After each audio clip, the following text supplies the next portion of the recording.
بلکہ قرآن کریم میں توجہ، قرآن کریم میں 8ویں سپارے میں سورت آراف ہے، دوسرا رکوع ہے، ترجمہ گھروں میں جا کے دیکھ لیا کرو۔ جن کو اللہ نے آنکھیں دی ہیں، لکھے پڑے ہیں، اور خدا کے بندو ساری دنیا کو ہر وقت دیکھتے ہو، کبھی خدا کا قرآن بھی دیکھا کرو۔ سورت آراف کے دوسرے رکوع میں شیطان نے قسم کھائی، شیطان نے قسم کھائی کہ مجھے تو نے پھٹکارا ہی ہے، پر میں بھی من بین ایدیہم ومن خلفہم، قرآن کے لفظ ہے۔ شیطان کہتا من بین ایدیہم ومن خلفہم، میں دائیں سے آؤں گا، بائیں سے آؤں گا، وعن شمالہم وعن یمینہم، چاروں طرف سے آؤں گا، پھسلاؤں گا، تیرے بندوں کو بہکاؤں گا، ولا تجد اکثرہم شاکرین،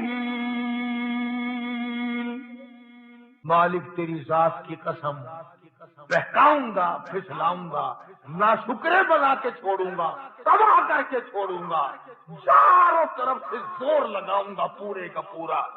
اسی سپارے میں، اسی رکوع میں، اگلی آیت میں اللہ پاک نے قسم کھائی، مقابلے میں اللہ پاک نے قسم کھائی، تو زور لگا، ساری عمر گناہ کرے گا، ساری عمر بدکاری کرے گا، مجھے بھی اپنی کبریائی کی قسم، ایک دن بھی ماتھا جھکا دیا میں سارے گناہ معاف کر دوں گا۔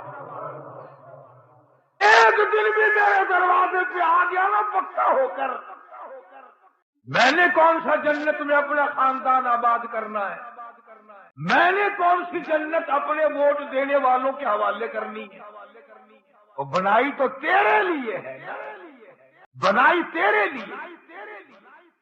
میں عرض یہ کرنا چاہتا تھا کہ آج نیتوں میں فساد ہے۔ اللہ تبارک و تعالیٰ نے فرمایا یہ تجھے بیماریوں کے جھٹکے، یہ مقدموں کے جھٹکے، یہ بندوں کے دیے ہوئے جھٹکے میں تجھے اس لیے لگاتا ہوں لِيُذِيقَهُمْ بَعْضَ الَّذِي عَمِلُوا لَعَلَّهُمْ يَرْجِعُونَ۔ اللہ جل شانہ فرماتے ہیں اس لیے میں تجھے یہ جھٹکے لگاتا ہوں تاکہ تو جھٹکے کھا کر پھر میری طرف آ جائے۔ اس لیے عرض کرنے کا مقصد یہ کہ نیتوں کی تصحیح کی سخت ضرورت ہے۔